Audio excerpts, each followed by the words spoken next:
All right, welcome back to Bayou Time, and as always, we welcome Lieutenant Travis Theriot with the Houma Police Department, and they're always transparent. We appreciate them bringing us the news, and so listen carefully because we're going to go through about 5 press releases here, and we'll take as many segments as we need. But Lieutenant, good to see you.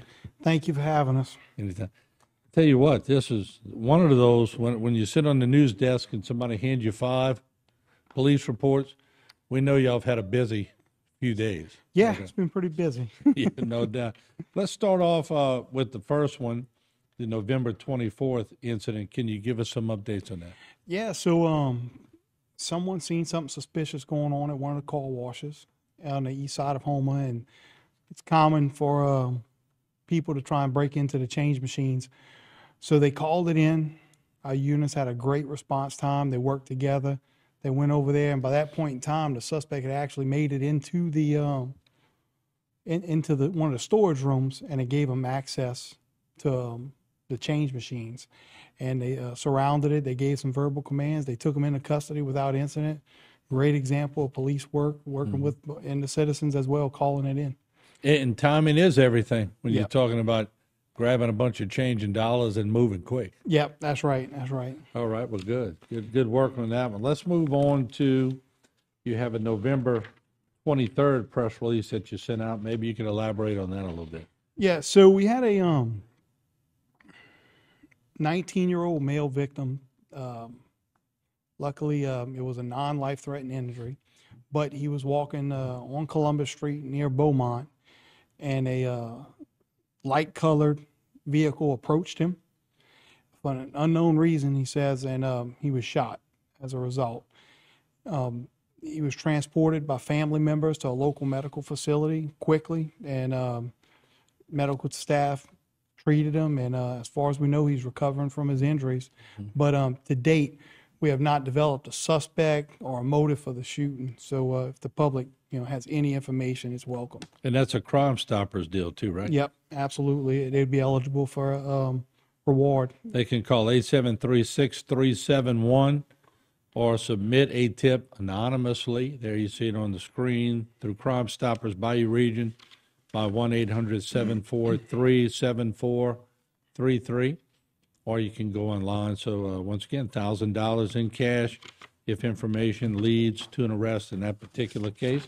Let's move to an update that the lieutenant's going to talk about, and that's an update on the Morgan Street incident. So back on November 14th, we had reported that a 56-year-old female had died as a result of a shooting in the 400 block of Morgan Street. Our investigators have been working on it, and they did develop some information. They were able to locate a photo of what we believe to be the suspect vehicle. And what we're looking for right now is the assistance of the public in helping us identify this vehicle. And they can either call it into us, like you said, at 873-6371, or submit it anonymously through Crime Stoppers. But whatever assistance we can get on it would be great. We just want to get justice for this lady that died tragically. Yeah, it looks like a small vehicle, huh? Yes. Almost like a Camry model kind of thing. I'm not sure. Whenever we look at these pictures, we go back and forth on what type of vehicle it is. So until we locate it and get it in our custody, somebody will know. There's always somebody that whoever knows the person that did it's going to know what vehicle they were driving when they did it. And when they realize they might get $1,000 too. Oh yeah. Phone starts ringing. They will get a reward. Yeah, no doubt. All right, let's move on to the November 28th, where we had a 23-year-old male victim. So early this morning, right at midnight, responded to a shooting in the 1300 block of Barataria Avenue, a newly opened club called Club Thirsty. And there was some patrons that were standing on the exterior of the building, and the suspect was actually on Lafayette Street, and as it parallels Barataria, and the gunshots rang out between 2 buildings into the crowd of people. It wasn't a large crowd, it was a small crowd, but it did ring out into a crowd of people standing in the parking lot. and one 23-year-old victim was hit. And as far as we know, he is listed in stable condition at this time, and we also would expect him to recover from his injuries. But the information is limited right now. The investigation is still in the early stages, but again, if anybody has information, we would love for them to contact the police department and bring that into us. So right now, just from all these press releases, and as y'all do normally, y'all working on several cases at one time. That's right. Yes. Yeah. So what happens? Do you put that out generally among the police officers, or do you sort of like segment them?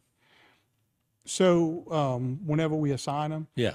so you have officers, the investigations will each be assigned to a lead investigator, but then all of our guys work well together and they step up and they work as a team and they work on each other's cases.